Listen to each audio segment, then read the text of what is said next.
For our next power pairing, Strategies to Rebuild a Better Normal, please welcome Arianna Huffington, founder and CEO, Thrive Global, Angela Duckworth, founder and CEO, Character Lab, and moderator Desiree Gruber, CEO, Full.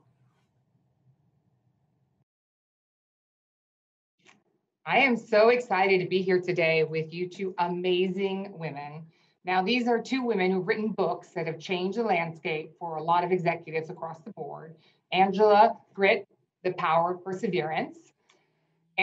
Arianna, Thrive. Now, these are two books that are on my bookshelf. I recommend them all the time. And today, as Maura kicked off the summit, she said, nothing about this year has been planned or expected. So we've got two super bright minds here. What do you guys think? What are we doing? You couldn't have a more complicated time in history for us to think about thriving and having grit. What do we do post-COVID? Where are we?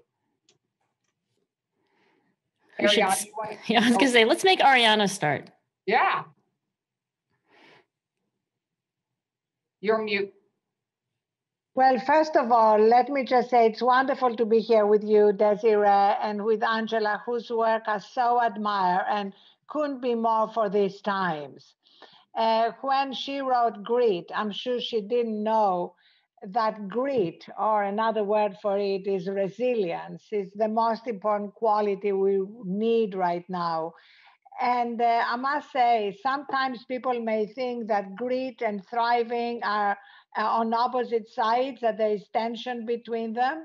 But I absolutely believe, and Angela agrees, that in fact, when you are thriving, when you are putting your own oxygen mask on first, when you take care of yourself, when you make sure you have enough sleep, you move, you watch your thoughts, and have gratitude for what you have, even in the middle of this incredibly difficult time, you are much more likely to tap into your grit and your resilience. So for me, what is exciting is that while we need to acknowledge how incredibly hard and painful this time is for millions of people with incredible losses of loved ones, financial losses, also it's a catalyst to leave behind the way we're living our lives that was not working and tap into these deep resources, these deep treasures in ourselves that we were not really giving ourselves the time to explore and to connect with, which means that when we come out of the pandemic, we will be able to build a world which is better than the world we left behind. I'll just double click on what Arianna said. I think it's not intuitive. It's also not necessarily our reflex when we're threatened and in a state of fear and anxiety. Our attention, in some ways, quite spontaneously and without our thinking about it, like goes to ourselves and our own problems. And the trick here, I think, is to resist that initial impulse to only think about your own problems, of which you have many and probably more than you had in 2019, but actually to focus outward. And the people who I think are truly thriving this year are the ones who, despite everything happening to them, are truly outward focused and asking, who can I call today just to say hey, I'm so glad I'm friends with you, or what email do you get in your inbox where you say, you know what, I'm going to do a favor for this total stranger. I think those are the individuals who are doing well for themselves and, of course, doing well for others. And what is interesting is that, in fact, I find in the work we're doing at Thrive with companies and individuals that when they can focus inward to refresh and renew and replenish themselves, they have more to give outward. When you are depleted, you are much more likely to move into fight or flight or just survival. But when you are recharged, you have that energy to give from your overflow. Yeah, I totally agree. I think, Arianna, for me, it's really like 11 o'clock, it kicks in where I have the fight or flight. I'm like, oh my God, I have so much more to do. but I need to rest. It's time for me to go to bed. I have to thrive. I have to put my phone in its little bed, right, Arianna? And then at the same time, I'm like, Angela Duckworth, grit, be grittier. I have to solve things. I want other people to wake up in the morning and have answers to their emails. I've got to dig down and find my inner reserve to try a little harder. So it's this weird, for me, tension of trying to find both. So I don't know, Arianna, if there's anything that you could say to us at 11 o'clock, how do we shut down that inner tension, those two, between the two of you? My two little voices on my shoulder. Actually, I really believe that we are saying the same thing because we have so much science now and so much data that makes it clear. As athletes know, recovery is part of peak performance. If we want to be our best, especially in times of crisis, if we want to be our most creative and most innovative, we can't do it while we are running on empty. And I studied economics, and the one thing that has stayed with me is the concept of diminishing returns. Spending endless hours at your desk or your kitchen table doesn't mean you're being effective and productive. And we have some amazing new research out of Yale that shows that when you are stressed and anxious, that's when you are least productive. Almost your prefrontal cortex shuts down and you move into that fight or flight. So at 11 o'clock, Desiree, darling, turn your phone off, put it in its little bed outside your room. I like to have a little transition to sleep, a hot shower to wash away the day, reading a book that has nothing to do with work, just kind of preparing ourselves to be able to disconnect from all our problems and projects and recharge. Yeah.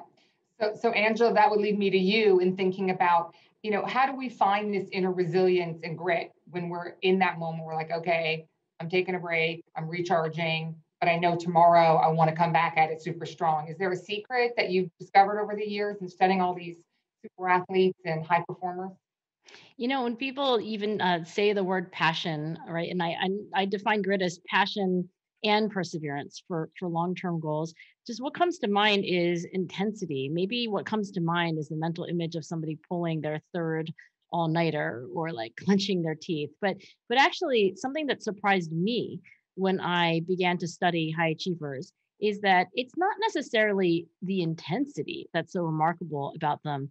It really is their consistency and their stamina. So it's not about pulling three all-nighters. It's actually about being able to maintain a devotion to something for years or decades. I mean, even a lifetime. And when you think about this marathon, not a sprint, it makes everything that Arianna said so kind of strikingly obvious in a way. It's like, oh my gosh, I have to go to bed. Like I have to actually exercise. I have to take a walk. Like I have to actually make time for friendship and family because otherwise I'm going to burn out. And that's actually not what champions do. Like, go for these big bouts of intensity followed by nothing. So I think consistency and stamina are kind of the hidden side of passion. I love that. And sometimes we tell, as when we hire a tribe, we make it very clear that sometimes you may need the intensity of pulling an all-nighter because you are shipping a product or you have a deadline for a customer. But then we have something called thrive time. So immediately after, take time to recharge. Yeah. And so it's not like a balance that you are always working 9 to 5 or anything like that. That's obviously impossible in anything you are passionate about. But knowing that you need to recharge after a period of high intensity is the key. Otherwise, that's when people get sick. That's when they do their worst work and make their worst mistakes. True. Arianna, I know that you're advising a lot of major corporations right now on how to bring their employees through this pandemic, health, well-being, mental health. What are some of the best practices that you're seeing right now in helping these companies do? So what we're seeing that is unprecedented is that management now recognizes that the well-being and mental resilience of their employees is critical for business success. It's no longer considered as a nice to have perk or benefit. It's sort of existential. And that's a huge shift for companies, especially as we are all seeing great increases in depression and anxiety. They understand how this affects productivity. And what I love is that we are working not just with those, like all of us here who have the luxury to work from home, but we are working with frontline workers. At Walmart, for example, 2.2 million associates, and being able to help them with these micro steps, these better choices that make them more resilient, but also make them take care of themselves in order to be able to take care of customers, their work, their families. That's really the connection that is ironically easier to make now, and I hope we'll take with us post-pandemic. True. On the counterpoint, Angela, how about the moms out there with families and kids, and what can we do right now to model resilience for our children? Even, I mean, they're living with me, so they're living with you, so they realize sometimes that you are stressed and you're seeing them, whereas normally I saw him, pre-9, after 6. Now he's seeing me in the middle of the day, interrupting calls, and you can see the anxiety. And I'm like, not now. So it's like a whole new way of seeing each other. So the single most important thing I think that parents do is provide a role model for their kids for all aspects of your character, not just grit. You're kind or you're not kind, your kids are watching you. And those are powerful lessons. I think what 2020 introduced is that now our kids are kind of with us during our work day. We're with them during their school day. So the dosage of modeling has just, increased exponentially. The lesson that I think we take from the modeling research is not that we have to be perfect role models, because you're not trying to, present for your kids like an edited, curated Instagram version of a real mom. I mean, you have emotions, you have bad days. Probably, if you're like me, you lose your temper sometimes. You say things that you regret almost immediately after you say them. And I think the role modeling that we want to do with our kids is, trying to show them that you're trying, and that when you have a good day, you learn from it. And when you have a bad day, you apologize, and if you need to, and you learn from that. And I think actually, sharing with our kids that we're human beings, and that we're not, like these perfect people. They kind of knew that already. But I do think modeling learning and having an approach, which is whatever happens today, I'm going to get something out of it so that tomorrow can, hopefully be a better day. I love that. And it's also one of the things I'm most optimistic about, which is that we have neglected teaching our children character and life skills. And we have focused more on their SAT scores and what college they're going to get into. And as a result, a lot of college kids were not prepared for what happened. So this is really a lesson for all of us to prioritize character and grit and knowing how to take care of yourself and tap into your deepest, wisest, most giving and empathetic self. And that is a life skill that I think, frankly, is the most important skill we can teach our children. And that's an opportunity to do that instead of going on automatic again about scores and grades and crowding their lives in order to get into a good college. I love what you're saying, Arianna. It's so true, because a lot of what you talk about has scientific evidence behind it, but we've needed this moment, like this forcing function of everything to come to a slam stop for us to realize, hey, we're not handling these things correctly. We know it. We've seen the evidence for years, but we're not doing it. So we've got 4 minutes left. I wanted to throw it out to both of you and say, what are things post-pandemic that you're hopeful for, things that have been happening right now, lessons that we've learned that you want to keep moving forward with, and sort of say, what is our bright new future here? Maybe I'll start. One of my favorite research studies was on the London Tube, right? So there was a strike that shut down part of the subway system in London, the London Tube. And so, just by that coincidence, there were all these travelers, all these commuters who had to find a different way on the same tube, but to their, destination of work. This is pre-pandemic, by the way. So what happens after the strike is over? Well, you expect people to go back to what they used to do, the route that was presumably the shortest route, because that's the route they had always taken to work.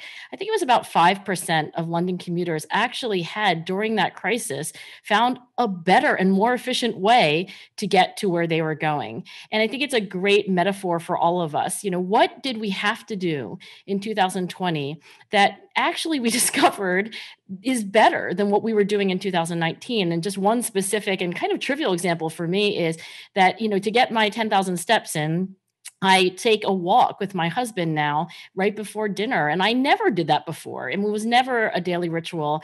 And I absolutely hope to keep up that ritual even after the vaccine and, we're no longer working from home. I love that. And it's also a reminder. Sorry, the sun is coming right on my face. You're an angel, and angels alighted on you. I'm about to levitate. It's a reminder what Angela did, that we are storytelling animals. And we learn through stories. And I think one of the great things of this time is the stories we're hearing that encourage us to tap into these deepest resources, find our deepest grit and empathy, and live our lives from that place instead of from the frenetic, breathless place that we lived our lives pre-pandemic. We all can identify with that. And as Angela said, if we can Marie Kondo our lives and see what do we want to leave behind post-pandemic, what do we want to bring with us, and empathy, grit, the recognition that recharging is not a luxury and it's not selfish, are some of the things that I want to bring with us, as well as this incredible solidarity among women. I know Desiree and I are part of a women's group. The support for each other during these times has definitely intensified. And it would be great for all of us in our own circles, as well as beyond our own immediate circles, to bring that feeling of support and solidarity into the new world. We can't end on better words of wisdom than that. And everybody, if you want more from Angela and Arianna, they both have Sunday afternoon email blasts that just make me, feel so connected and ready for the week. And thank you guys for that. But if you guys need more inspiration, please check out those. And thanks so much for joining us today. That was amazing. Thank you. That was fun. Okay. Bye, guys.